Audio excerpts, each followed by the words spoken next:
مشروعات تواصل المؤسساتي جسر للإدماج الاجتماعي، وذلك بهدف التعريف بالمستجدات المتعلقة بصندوق دعم الحماية الاجتماعية والتماسك الاجتماعي، وكذلك برامج والآفاق المستقبلية لتفعيل استراتيجية القطب الاجتماعي 2021-2026 من أجل النهوض بجودة التكفل بمؤسسات الرعاية الاجتماعية من خلال اعتماد الرقمنة كآلية جديدة معتمدة لتبسيط المصادر والإجراءات الإدارية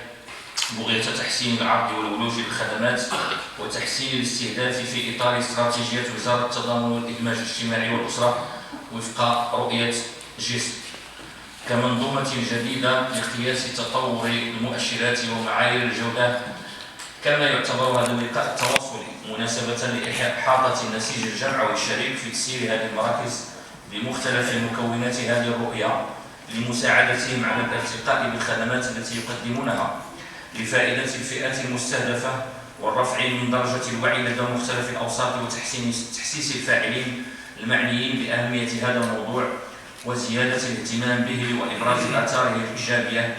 في بناء مستقبل مشرق لفائدة الأجيال الصاعدة ببلادنا. وفي هذا الصدد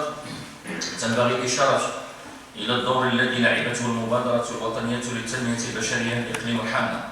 في الاستثمار في مشاريع الرعاية الاجتماعية.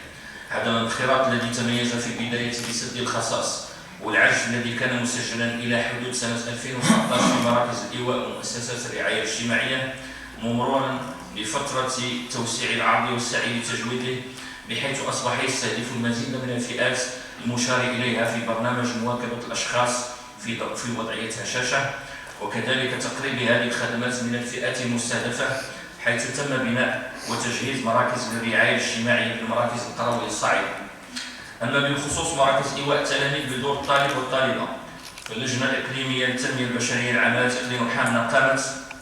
بمجهود كبير من أجل تحسين الخدمات المقدمة من خلال تأهيل دور الطالب والطالبة القديمة وبناء مؤسسات جديدة، حيث انتقل العدد من 12 مؤسسة سنة 2017 إلى 29 للدار الطالب والطالبة، 25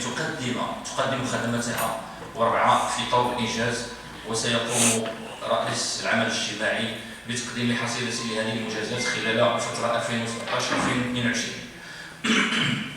وبهذه المناسبة يحق لنا أن نفتخر جميعا بما تم إنجازه، وهي حصيلة طبيعية من المجهودات القيمة المبذولة من طرف مختلف الفاعلين على مستوى إقليمنا التي بفضلها أصبحت المبادرة الوطنية للتنمية البشرية واقعا ملموسا يستفيد من مشاريعها فئات مهمة، وأصبح لها صدى دولي طيب، وأضحى إقليم الحامة مثالا يحتذى به في مجال التنمية البشرية وفق الرؤية الملكية السديدة في إرساء إطار عيش كريم يصون كرامة الأفراد الذين يوجدون في وضعية هشة، وتقديم الدعم والمواكبة اللازمين من أجل ضمان إدماجهم الاجتماعي والاقتصادي. وفي هذا الصدد كنبغي نتحقق باش نشكر جميع الشركاء اللي تيخدموا معنا، سواء المجتمع المدني، جمعيات، يمكن ما نذكرش كل شيء.